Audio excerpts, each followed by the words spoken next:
जय हिंद दोस्तों। मैं राजेश कुमार स्वागत करता हूं आपके अपने यूट्यूब चैनल और आपके अपने परिवार रोजगार सारथी में। उम्मीद है आप लोग स्वस्थ होंगे, जिंदाबाद होंगे और अपने पेपरों की तैयारी बहुत अच्छे से कर रहे होंगे। तो जैसा कि आप लोग जानते हैं कि हम लोग किस चीज़ की तैयारी कर रहे हैं, हम लोग करवा रहे हैं किसकी, SSGD और यूपी पुलिस की तैयारी। ओके, तो SSGD और यूपी पुलिस की तैयारी में हम लोग कर रहे थे हिस्ट्री में हम लोग कहाँ तक आ चुके थे। हिस्ट्री में हम लोग गुलाब वंश को पढ़ रहे थे। गुलाब वंश में हम लोग पढ़ रहे थे। गुलाब वंश को हम लोग कहाँ तक पढ़ चुके थे? गुलाब वंश को हम लोग पढ़ चुके थे किस तक? कुतुबुद्दीन ऐबक तक, जो गुलाब वंश का शासक था। ओके, संस्थापक जिसको हम बोलते हैं। अब हम उससे आगे आएंगे। अब हम उससे आगे पढ़ेंगे किसके बारे में? इल्तुतमिश के बारे में कि इल्तुतमिश कौन था, क्या उसका शासनकाल रहा है, क्या क्या उसका कार्य रहे हैं और क्या क्या इस गुलाब वंश में उसका योगदान रहा है। अब हम सब जानेंगे इल्तुतमिश के बारे में। और हमारे पेपर के पॉइंट ऑफ व्यू से ये कितना महत्वपूर्ण है कि पेपर में हमारा इससे क्या चीज़ आ सकती है और क्या नहीं आ सकती है, वो भी मैं आपको पॉइंट बाई पॉइंट इसमें बताते जाऊँगा कि ये इंपॉर्टेंट है, इसको आप इंपॉर्टेंट लगा लीजिए। है, मैं हर चीज़ आपको इंपॉर्टेंट बताते जाऊँगा और जो आपके पेपर के पॉइंट ऑफ व्यू से है इंपॉर्टेंट, उन चीज़ों को ही मैंने इसमें अपने जो नोट्स बनाए हैं, जो आपको पढ़ा रहा हूँ, उसी के मद्देनज़र रखते हुए मैंने रखे हैं सारे। हैं, कोई अलग से चीज़ नहीं लाया हूँ, ना कोई इधर उधर से उठा के चीज़ लाया हूँ। चीज़ें वही हैं जो आपके सिलेबस में आती हैं। सिर्फ कंटेंट एक सारा मिला के एक कंटेंट बनाया है जो अच्छा सा आपके लिए अच्छे आपके काम का कंटेंट हो सकता है मेरे हिसाब से। ओके, तो आप ज़्यादा काम करते हैं अपनी तैयारी पे और फोकस लगाइए रखें अपनी तैयारी पे, क्योंकि एग्ज़ाम में ज़्यादा समय बचा नहीं है। समय ओनली 40 से 45 दिन है, वो भी बहुत कम है। शायद तो 25 से 30 दिन बचे हुए हैं, तो तैयारी पे लग जाइए। अब आते हैं अपने टॉपिक पे, बात करते हैं। टॉपिक हमारा क्या है? टॉपिक हमारा इल्तुतमिश। टॉपिक क्या है? इल्तुतमिश। अब जो इल्तुतमिश है, इसका शासनकाल कब से कब तक रहा है? इसने कब से कब तक दिल्ली की गद्दी पे शासन किया है? कब से कब तक ये शासन पे रहा है? तो जो इसका शासनकाल है, जो कब से कब तक है, ये 1211 से लेकर 1236 तक का इसका शासनकाल रहा है। इतने से इतने तक का इसने शासन किया है। ओके, इसके जो पिता थे, इसके पिता का नाम क्या है? इसके पिता का नाम है इलम खां। क्या नाम है? इलम खां। इलम खां इस व्यक्ति के पिता का नाम है। ओके, और क्या, इस व्यक्ति के अन्य नाम क्या है? इसके और नाम क्या क्या है? हम इसका और नाम किस नाम से बुला सकते हैं, या जो इतिहासकार है उन लोगों ने इसको, इतिहासकार है उन लोगों ने इसको किस नाम से और बुलाया है? तो इसका उपनाम या उपाधि जिसकी बोल सकते हैं हम, तो इसकी उपाधि क्या है? अमीर उल उगार।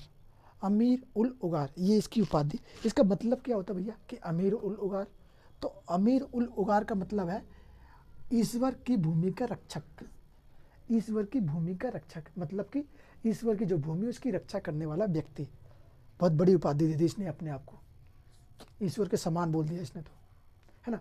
फिर आगे क्या है? आगे दिल्ली पर गुलाब वंश का वास्तविक संस्थापक। ये जो इल्तुतमिश है, इसे हम लोग कह सकते हैं कि ये दिल्ली की जो गद्दी है ना, उसका वास्तविक संस्थापक ये था। कौन से? गुलाम वंश का वास्तविक संस्थापक।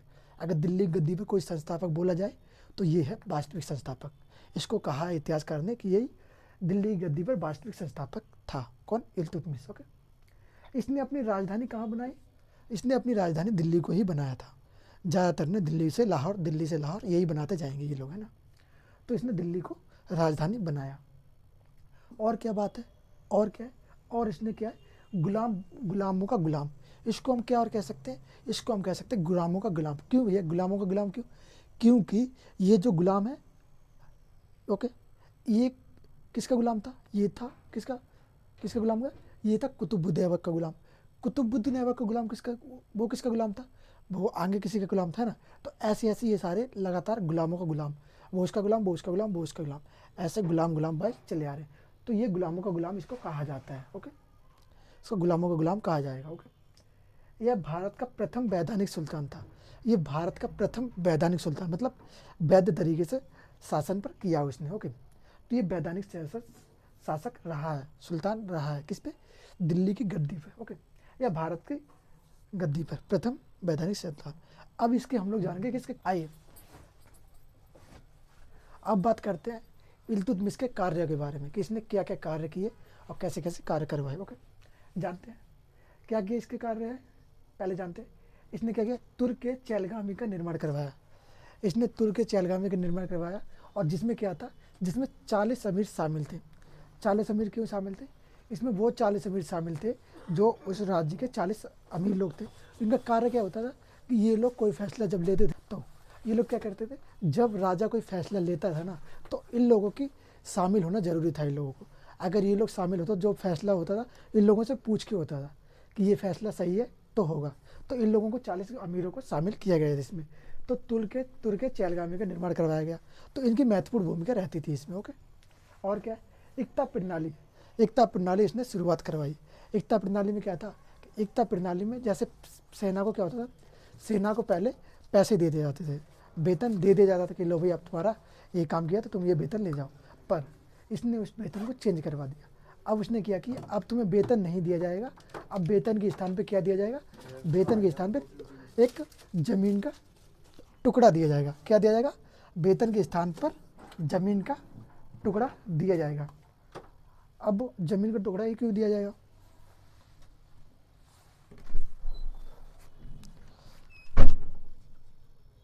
अब ज़मीन का टुकड़ा ही क्यों दिया जाएगा, कुछ और भी दे सकते थे, पैसे क्यों देना बंद कर दिया भाई? पैसे देने का मतलब इसका था कि पैसे देंगे तो पैसे से ये लोग क्या करते, दारू पीते थे, ख़त्म कर लेते थे, कुछ कर लेते, घर का खर्चा भी चल जाता था खैर, पर उतना नहीं चल पाता था। तो इसने क्या किया, इसने बोला चलो यार ज़मीन का टुकड़ा देंगे इनको, तो ये लोग क्या करेंगे कि ज़मीन देंगे तो फालतू तो छोड़ेंगे नहीं ना ज़मीन। अगर तुम्हें कोई ज़मीन दी जाए, मान लो अगर मैंने तुम्हें 10 एकड़ ज़मीन दे दी, तो 10 एकड़ का तुम क्या करोगे? जाहिर सी बात है कि ज़मीन, अगर पैसे कमाने वाला बंदा हो तो क्या करेगा, ज़मीन करेगा, उस पर खेती करेगा, गेहूँ जो भी उगता है वो सब उगाएगा, क्या करेगा, बेचेगा, बेच के अपना खर्चा भी चलेगा प्लस घर का खर्चा भी निकलेगा, सारे खर्चे, और उससे दुगना कमा सकता है जितना वो नौकरी से कमा रहा था, है ना। तो इसलिए इसने क्या किया, ज़मीन देना शुरू कर दिया कि भाई अब तुम ज़मीन लो वेतन के स्थान पे। तो लोगों को भी पसंद है, सही है, ज़मीन दे रहा है, बढ़िया है मालिक हमारा राजा। तो इसका देने का मतलब क्या था, इसने इसलिए दिया कि इनको मैं ज़मीन दूंगा, ये इस पर खेती करेंगे, खेती जब ये करेंगे तो उससे क्या होगा कि खेती जब होगी तो किसका विकास होगा, इसके राज्य का विकास होगा। खेती जब हो रही है तो भैया राज्य का विकास होना ही है, क्योंकि पैसा आएगा, पैसा कहाँ आएगा, राज्य में आएगा। ये लोग जो खेती करेंगे दूसरे देश में बेचेंगे या दूसरे राज्य में व्यापार करेंगे खेती का या जो गेहूँ जौ का, तो व्यापार जब करेंगे तो व्यापार से पैसा आएगा, वो किस राज्य में आएगा, इसमें आएगा। इकोनॉमी किसकी बढ़ेगी, इनकी बढ़ेगी। तो इसने सोचा इससे बढ़िया इनको खेती दूँ। पर आगे जाके ये खेती वाला लफड़ा बहुत ख़राब हो गया। क्या हुआ कि खेती धीरे धीरे कम होना चालू हो गई, ठीक ना। कि मान लो कि मैं अब तुम्हें एक एग्जांपल देता हूँ, मान लो मैंने तुम्हें 10 एकड़ ज़मीन दे दी, मेरे पास 13 एकड़ ज़मीन है, मैंने तुम्हें 10 एकड़ दे दी नहीं है, रखने के लिए रख लो थोड़ी देर, अभी वापस करनी पड़ेगी।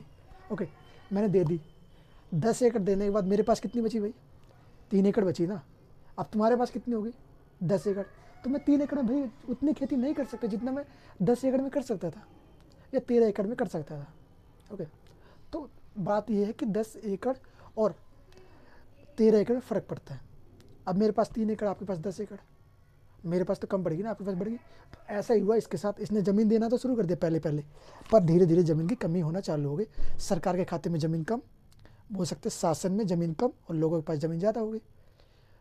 तो वही बात, खेती बाड़ी अब सरकारी खजाने में खेती बाड़ी कम होने लगी, वहाँ पे खेती बाड़ी ज़्यादा होने लगी।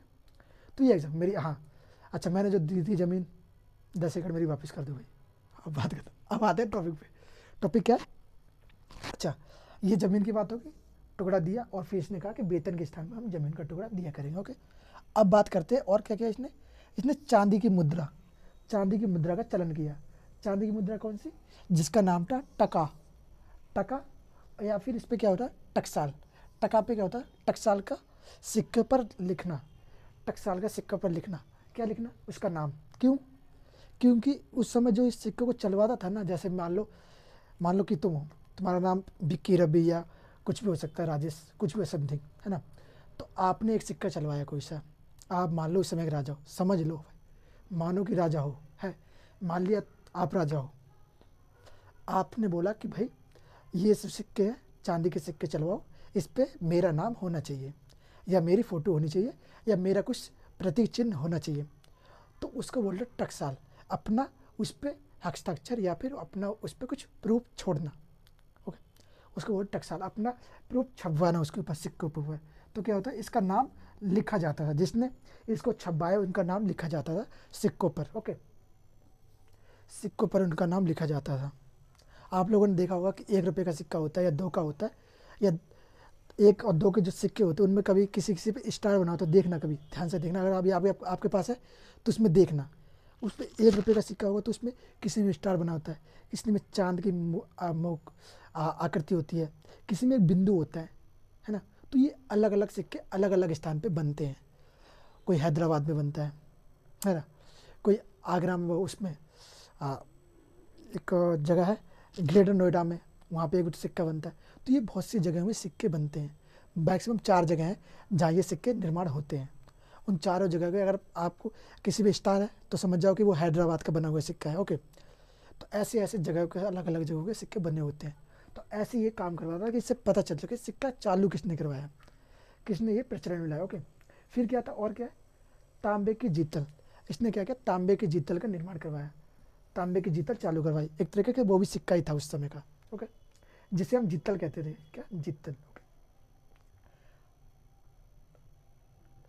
इसने और क्या करवाया, इसने और करवाया अंतरकीन का दरवाजा।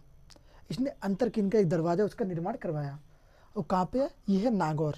कहाँ पे है अंतरकीन का दरवाजा, कहाँ पे है, वो है नागौर में, जिसका इसने निर्माण करवाया। ओके, और क्या इसके बारे में, और सुल्तान की उपाधि, सुल्तान की जो उपाधि सबसे पहले इसने कहाँ पे ली, सुल्तान की उपाधि सबसे पहले धारण की थी दिल्ली की गद्दी पे इसने। ओके, दिल्ली की गद्दी पर सुल्तान की उपाधि इसने धारण करी। और जानते इसके बारे में, और आइए दोस्तों आप जानते हैं और इससे आगे क्या क्या कार्य हुए। तो बात करते हैं हम लोग किसके बारे में, 1215 में तराइन का 1215 में तराइन का थर्ड युद्ध हुआ। तराइन का थर्ड युद्ध हुआ। तो ये युद्ध किस किस के बीच में हुआ था, तो जानते हैं थर्ड युद्ध किसके बीच में हुआ, इल्तुतमिश बल्सिस यलदौज के बीच में। ये यलदौज कौन था, ये यलदौज गुलाब वंश से था। ओके, गुलाब वंश से कौन, कुतुबुद्दीन ऐबक का संबंधी था। ओके, तो ये यलदौज था। इन दोनों के बीच में कब हुआ, 1215 में कौन सा, तराइन का थर्ड वर्ल्ड वॉर, थर्ड युद्ध हुआ इन लोगों के बीच में, तराइन का। ओके, अभी अब मुझे ये बताइए कि मैंने आपको पढ़ाया था कि तराइन का फर्स्ट युद्ध कब हुआ। ओके, और किस किस के बीच में हुआ, बताइए कमेंट में बताइए मुझे जल्दी जल्दी, कब हुआ, नहीं पता, अच्छा पता है तो अच्छी बात है। तो तराइन का थर्ड युद्ध कब हुआ, तराइन का थर्ड युद्ध हुआ है कब, सॉरी फर्स्ट युद्ध कब हुआ, 1191 में। कब, 1191 में। ये किस किस के बीच में हुआ था, ये किस किस के बीच में हुआ, ये गौरी और चौहान, कौन, पृथ्वीराज चौहान। इस युद्ध में कौन जीत गए थे उस समय, इस युद्ध में जीत गए थे पृथ्वीराज चौहान। हारा कौन था, गौरी। गौरी जब हार जाता है पृथ्वीराज चौहान इसको छोड़ देते हैं, तो उसके बाद गौरी फिर एक प्रण लेता है कि नहीं मैं कैसे हार सकता, फिर मैं जीतूंगा। फिर ये आता है। तो आप लोग बताइए तराइन का थर्ड युद्ध कब हुआ, तराइन का थर्ड युद्ध बताइए कब हुआ, कि जल्दी जल्दी। हाँ, तराइन का थर्ड युद्ध कब हुआ, 1192 में। कब, 1192 में। ये कि युद्ध किन किन के बीच में हुआ, ये युद्ध इन दोनों के ही बीच में हुआ, किसके, गौरी और चौहान के बीच में, पृथ्वीराज चौहान और मोहम्मद गौरी के बीच में। ओके, तो इसमें कौन जीता, इसमें जीता कौन, गौरी। इसमें गौरी विजय हुआ, इसमें गौरी विजय हुआ, पृथ्वीराज चौहान हार गए। इसमें पृथ्वीराज चौहान जब हार गए थे तो उनको पकड़ लिया गया था, जैसे मैंने आपको सारी स्टोरी इसमें बता रखी है।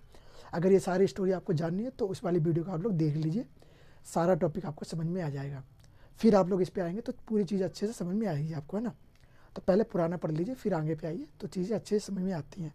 अगर आप बीच पे घुस के, पता चले कि आप बीच में घुस के आ रहे हो तो समझ नहीं आता है। मान लो कि आप एक रास्ते पे जा रहे हो, एग्जाम्पल इधर देता हूँ, मान लो ये रास्ता है। ओके, यहाँ पे आपको रुकना था, रुकना था, पर क्या किया आपने कि एक आप बीच में से आ गए। रुकना यहाँ से था, आप जाना यहाँ से था आपको, पर आप यहाँ से आ गए, तो उल्टे आ गए ना आप। अब ये वाली चीज़ तो आपने छोड़ दी ना, ये तो आप समझने आ गए ये वाली, पर यहाँ पे, यहाँ तक तो आप आ गए, पर ये वाली चीज़ छोड़ दी ना आपने। आप यहाँ से जाते, फिर यहाँ पे बीच में मिलता, तब यहाँ से सीख से यहाँ पे पहुँचते, आप पीछे से आना शुरू कर दिए, तो उसका कोई मतलब नहीं बनता।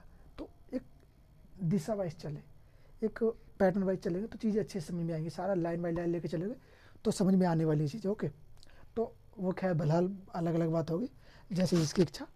अब बढ़ते हैं आगे, जानते हैं जैसे मैंने बता दिया। और एक और युद्ध हुआ था जिसका नाम है चांदबाद का युद्ध। चांदबाद का युद्ध किसके बीच हुआ था? गौरी और जयपाल के बीच। कौन सा?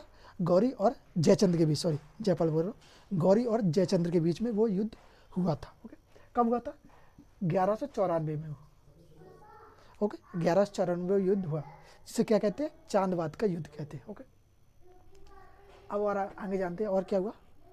इसी के समय मंगोल आक्रमण हुआ, जो इल्तुतमिश था इसके समय पे एक आक्रमण हुआ जिसको हम कहते हैं मंगोलों का आक्रमण। मंगोलों का आक्रमण कहते हैं। उस समय कौन किसने किया वो मंगोलों का आक्रमण? उस समय किया था वो आक्रमण चंगेज खान ने। चंगेज खान कौन? जो मंगोलों का नेतृत्व कर रहा था उस समय। ओके, ये बड़ा ही क्रूर शासक था चंगेज खान। ये चीन की दीवार से फांद के हुए बहुत बार बार आया करता था, इधर लोगों को मारता था फिर चला जाया करता था। इसकी बहुत सारी हरकतें रही हैं। वो हरकतें जब इसके बारे में पढ़ेंगे तब इसके बारे में इसकी हरकतें जानेंगे, कैसे ये भारत में प्रवेश किया, क्या क्या इसने कैसे कैसे कांड किए और कार्य किए। ओके, जानेंगे चंगेज खान के बारे में भी जब इसकी बात करी जाएगी तब। और बात करते हैं 1121 में न्याय का घंटा 1221 में इसने क्या किया? एक न्याय का घंटा लगवाया या लाल कपड़ा बांधा। इसका मतलब क्या था? न्याय का घंटा या लाल कपड़ा, ये क्या बात हुई भैया? ये क्या मतलब है? क्या चीज़ है ये? तो इसका मतलब क्या था? न्याय का घंटा या लाल कपड़े का मतलब इसने कह रखा था कि मेरी प्रजा में अगर किसी के साथ दुख दर्द पीड़ा अगर कोई करता है या किसी के साथ दुर्व्यवहार करता है, किसी के साथ गलत काम करता है, तो वो आए, इस घंटे को बजाए। आप जब आओगे इस घंटे को बजाओगे तो हमें पता चल जाएगा कि किसके साथ गलत हुआ। हम आपसे मिलेंगे, आपके बारे में जानेंगे, फिर उसके खिलाफ जिसने आपके साथ गलत किया उसके खिलाफ हम लोग एक्शन लेंगे। ये इसका कहने का मतलब। लाल कपड़े का महत्व यही था कि अगर आप घंटा बजाने में असमर्थ है तो आप आ जाइए, लाल कपड़ा हाथ में लेके खड़े हो जाइए। हम समझ जाएंगे कि आपको हमारी ज़रूरत है, आप हमसे बात करना चाहते हैं, तो हम आपकी बात सुनेंगे, फिर आगे कार्य करेंगे। इसका कहने का मतलब ये था। ओके, अब आगे बढ़ते हुए कहाँ पे लगाया था ये न्याय का घंटा या न्याय का कपड़ा? तो ये लगाया था कहाँ पे? आगरा में। कहाँ पे? आगरा में। ओके, इसने क्या किया? मकबरा शैली का जन्मदाता। इल्तुतमिश को हम क्या कह सकते हैं? इसको मकबरा शैली का जन्मदाता भी कहा जाता है। इसने मकबरा बनाने की प्रक्रिया, कैसे बनाया जाएगा, क्यों बनाया जाएगा, किस लिए बनाया जाएगा, सारे काम इसने करे। कि मकबरा भाई कोई मर जाएगा तो उसको उसमें दफनाया जाएगा, फिर ऊपर से उसके ऊपर ऐसे ऐसे डिजाइन से जो भी होगा सारा प्रोसेस इसने किया कि मकबरा शैली ऐसे ऐसे बनाई जाएगी। तो इसे मकबरा शैली का जन्मदाता कहा जाता है। ओके, इसने क्या किया? ये मकबरा शैली का जन्मदाता कहा जाता है। इसने कहाँ बनाया ये मकबरा? ये सुल्तानगढ़ी का मकबरा कहाँ पे है? ये दिल्ली में स्थित है। कौन सा? सुल्तानगढ़ी का मकबरा कहाँ पे स्थित है? दिल्ली में स्थित है। ओके, इसने अपना मकबरा स्वयं बनाया। अब अपना मकबरा भाई साहब ने स्वयं क्यों बनाया? स्वयं बनाने का कारण ये था कि भाई साहब को लगता था कि शायद अगर मेरी मृत्यु हो जाए तो हो सके कोई मेरा मरने के बाद मकबरा ना बनाए। तो भाई साहब ने सोचा इससे पहले मैं ही देख लेता हूँ, जिंदा तो हुई, खुद ही बना लेता हूँ, कैसा मकबरा बनेगा भाई, चेक कर लेता हूँ, मरने के बाद मुझे इसने ही दफनाया जाना है, देख लेता हूँ कैसा बनेगा मेरा मकबरा। तो भाई साहब ने क्या किया कि अपना मकबरा स्वयं ही बनवा लिया अपने जीते जी, और फिर जब ये मरे तो उसमें ही दफनाया गया इसको। कि ये मकबरा कहाँ पे बनवाया था? इसने अपना मकबरा स्वयं बनवाया कहाँ पे? दिल्ली में, डीएल में इसने अपना मकबरा बनवाया। डीएल का मतलब है दिल्ली। ओके, डीएल का दिल्ली मत समझना, दिल्ली समझना, दिल मत समझना भाई, दिल्ली है समझे? ओके, बात बहरहाल ये बात हो चुकी है। अब हम इसके बारे में पढ़ चुके, अब हम और जानेंगे एकाधिक शासक के बारे में। उसके बाद कुछ बचता नहीं है, उसके बाद ये टॉपिक हमारा ख़त्म हो जाएगा, फिर हम अगले टॉपिक पे जाएंगे जिसका नाम है रजिया सुल्तान। ओके, अब जानते हैं इसके लास्ट शासक के बारे में। किसके बारे में? इसके रुकनुद्दीन फिरोज शाह के बारे में। रुकनुद्दीन फिरोज शाह का शासन कब शुरू हुआ? जब इल्तुतमिश का शासन खत्म हो गया। इल्तुतमिश का शासन कब खत्म हुआ? 1236 में। 1236 में जब इल्तुतमिश का शासन खत्म हुआ तो उसके बाद ये रुकनुद्दीन फिरोज शाह शासन करने लगा, ये राजा बन गया। पर ये एक अयोग्य शासक था, इसका राजा बनने का बोल सकते कोई मतलब नहीं रहा, क्योंकि इसने कुछ भी शासन अपने हाथों में नहीं लिया। जो भी ये शासन था, इसके राजगद्दी जो भी शासन किया करता था, इसकी माता जो थी, क्या नाम था? तुर्कान, शाह तुर्कान, इसकी जो माता थी वही ये गद्दी यूज़ किया करती थी, वो खुद ही इस पर शासन किया करती थी। सिर्फ नाम का ये शासक था, काम की इसकी माता थी। ओके, काम इसकी माँ करा करती थी। राजा बन गया। एक अयोग्य शासक था, जैसा कि मैंने आपको बताया अभी। ओके, शासन की बागडोर उसकी माँ शाह तुर्कान के हाथों में थी। शासन की बागडोर इसकी माँ के हाथों में थी। सब कुछ इसकी माँ ही करती थी कि क्या करना है शासन में, क्या नया करना है, किसके साथ युद्ध करना है, सारी कुछ रणनीति वगैरह यही तैयार करती थी। ओके, इसकी माँ का नाम क्या था? शाह तुर्कान। और इसके पिता का नाम क्या था? इल्तुतमिश। माता का नाम शाह तुर्कान, पिता का नाम इल्तुतमिश। अब क्या होगा? अब कुछ नहीं होगा। अब आगे क्या होगा कि इसको राजगद्दी से हटा दिया जाएगा। कौन हटा देगा राजगद्दी से? जो इल्तुतमिश ने क्या 40 अमीरों का जो ग्रुप बनाया था, वो 40 अमीरों का ग्रुप क्या करेगा कि इसको इस गद्दी से हटा देगा। तुर्क चहलगामी जो था उसको इस गद्दी से हटा के किसको सुल्तान बना देगा? वो ग्रुप सुल्तान बना देगा रजिया सुल्तान को। ओके, तो रजिया सुल्तान फिर दिल्ली की गद्दी पे शासन करेगी। और एक महिला जो दिल्ली की गद्दी पे शासन करती है, फिर देखने ही लायक होती है, पहली मुस्लिम महिला जो दिल्ली की गद्दी पे शासन करेगी। पर उसके शासन में आते ही उसका विरोध होना चालू हो जाता है। लोगों ने उसका इतना विरोध किया कि उसको विरोध के मारे वो बाहर निकलना उसको मुश्किल हो जाता, पर वो फिर भी बाहर निकलती थी। और इसकी प्रेम कहानी भी मैं आपको स्टोरी में बताऊंगा आगे कि इसकी प्रेम कहानी क्या रही है, कैसे इसको एक बठिंडा के और इसके जो काम करने वाला इसका शासक, जिसके इसके ग्रुप में जो काम करता था, जिसके अस्तबल में काम करता था, उसके साथ इसको प्रेम हो जाता है, जिसका नाम था अल्तुनिया। ओके, तो बहुत सी चीज़ें हैं, किसके साथ इसकी शादी होती है, तो सारी चीज़ें हम लोग इसके बारे में किसके बारे में? रजिया सुल्तान के बारे में। इसको जब पढ़ेंगे तब उसके बारे में हम लोग सब कुछ जानेंगे। ओके, वीडियो अगर अच्छी लगी है तो लाइक कीजिए, शेयर कीजिए और सब्सक्राइब जरूर करें। और अपने दोस्तों के पास वीडियो को ज़्यादा से ज़्यादा भेजा करें, जिससे क्या रहेगा वो भी पढ़ चुके चैनल को आगे बढ़ाओ। यार आपका चैनल, आपका परिवार है, आप लोग नहीं करोगे तो कौन करेगा भाई? ओके, तो वीडियो अच्छी लगी लाइक कीजिए, शेयर कीजिए, सब्सक्राइब कीजिए। मिलते हैं नेक्स्ट वीडियो में। जय हिंद, जय भारत, स्वस्थ रहिए, मुस्कुराते रहिए।